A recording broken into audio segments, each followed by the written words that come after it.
NBA all-time leading scorer, 4 na kampeonato, 4 na season MVP at 4 na finals MVP awards, 3 All-Star MVP awards at 2 Olympic gold medals.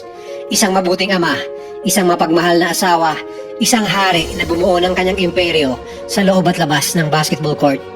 Ngunit bago pa man nakilala ng buong mundo si LeBron James, ang di alam ng karamihan na ang buhay pagkabata niya ay hindi naging madali dahil hindi man lang niya nakita ang kanyang ama at umabot pa sa puntong halos wala na siyang makain at wala pang matirhan. Tapos sa buhay, papunta sa rurok ng tagumpay. Ito ang true story ni LeBron James.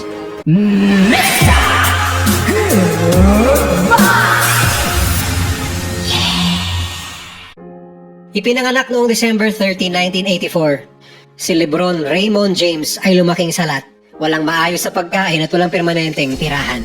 Para makaraos araw-araw, ang kanyang ina na si Gloria Marie James ay kinailangang dumiskarte sa iba't ibang klaseng trabaho. Ngunit kahit na anong diskarte at sipag man ang gawin niya, tila mailap ang buenas sa pamilyang James noong una.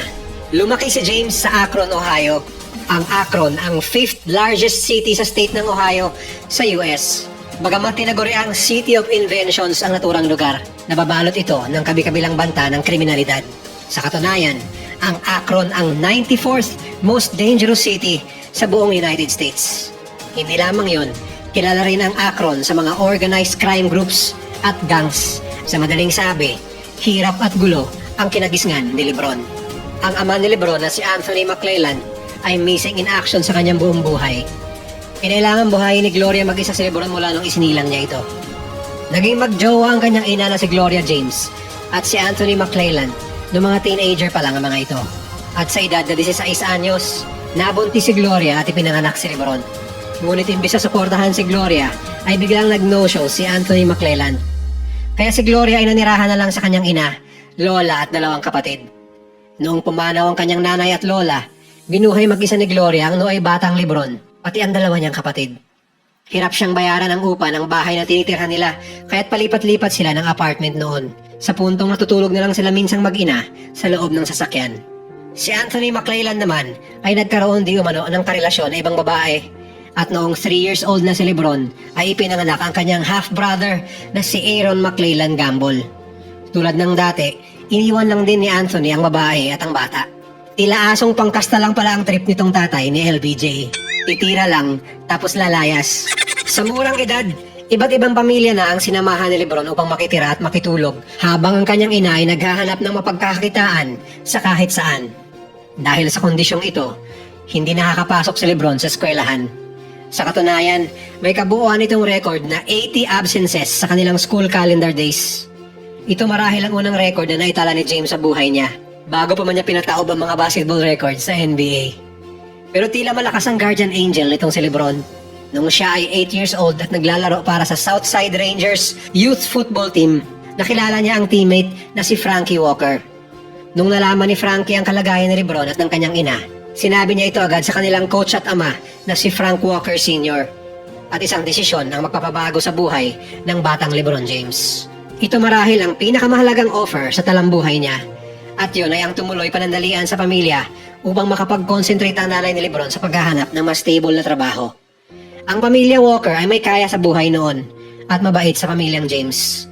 Kaya naman noong nagpaalam ang batang LeBron sa kanyang ina, kahit nalabag ito sa kanyang kalooban, pinayagan niya ang kanyang anak na makitira sa ibang bahay, alang-alang sa pangarap at kinabukasan nito. At hindi nagkamali ang desisyon ng ina, pamilya Walker at ng batang LeBron.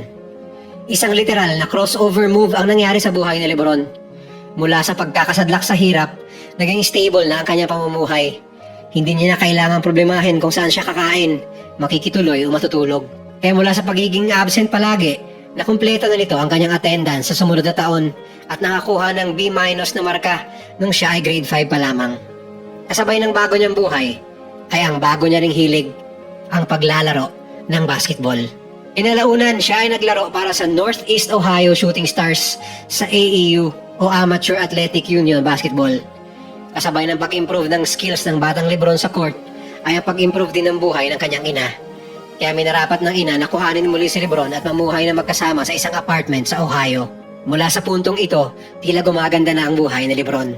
Bata pa lang, Nakitaan na ng extraordinaryong talento si Lebron. Sa katunayan, siya ay dumadakdak na noong siya ay nasa 8th grade pa lamang. Pagsampa ng high school bilang freshman sa St. Vincent St. Mary High School, ang 6'2" lang noon na si Lebron James ay nag-a-average ng 21 points at 6 rebounds per game. Dahil sa ipinamalas na presensya sa court, ang Noy Totoy at bagitong Lebron ay nagdala sa kanyang koponan ng 27-0 standing at state championship. Nakagawa agad ng ingay si Lebron bilang freshman. Bagamat sa partikular na performance, marami pa rin nagsasabi noon na swerte lamang ito. One time, big time kumbaga. Ngunit pinanganga niya ang mga kritiko dahil nung sumunod na season sa average sa 25.2 points per game, 7.2 rebounds, 5.8 assists at 3.8 steals.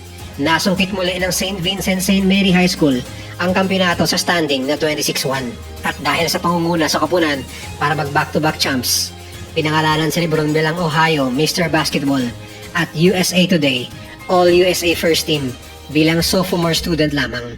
Tila to the moon na ang buhay ni Lebron sa puntong ito. Noong 2002, siya ang pinakatanyag na high school player sa buong United States sa kabi-kabilang parangal at publicities na kanyang nakuha at ang paglabas sa cover ng Sports Illustrated magazine sa edad na 18 years old lamang kasabay ang headline na The Chosen One. Bawat laro niya, jam-pack palagi ang mga gym ng mga taong gustong makita ang teenage phenom na mas mahusay pa sa ibang players na naglalaro sa NBA. Ngunit kasabay ng kanyang rise to fame ay isang malaking kontrobersya. Sa kanyang senior year sa high school, niregaluhan siya ng Hammer H2 ng kanyang ina para sa kanyang 18th birthday. Dahil dito, inilunsad ng Ohio High School Athletic Association ang investigasyon dahil questionable kung saan kinuha ng nanay ni Lebron ang pambili ng mamahaling sasakyan. Nakasaad sa guidelines na hindi maaaring tumanggap ng mas mataas sa $100 ang isang amateur player bilang gift o reward. Matapos ang paglilitis, na-clear si James sa naturang violation dahil hindi naman raw ito galing sa agents o outside source. Galing naman daw ito sa mismong pamilya ni James na niloan pa ng kanyang nanay. Ngunit di nagtagal ay may isang kontrobersya na naman na hindi nalusutan si James. Tumanggap siya ng 2 vintage na jerseys na nagkakahalaga ng $845 mula sa isang clothing store kapalit ng pagpapapicture ni James sa naturang tindahan. Dahil dito, pinatawan ng 2-game suspension si James at inirule out ang isang panalo ng kanyang kupunan noong season na yon. Iyon ang unang official na talo ng The Fighting Irish na kanyang high school team. Pero sa kanyang pagbalik mula sa suspension, siya ay nakapagtala ng record-breaking 52 points at pinangunahan muli ang St. Vincent St. Mary's sa kampeonato.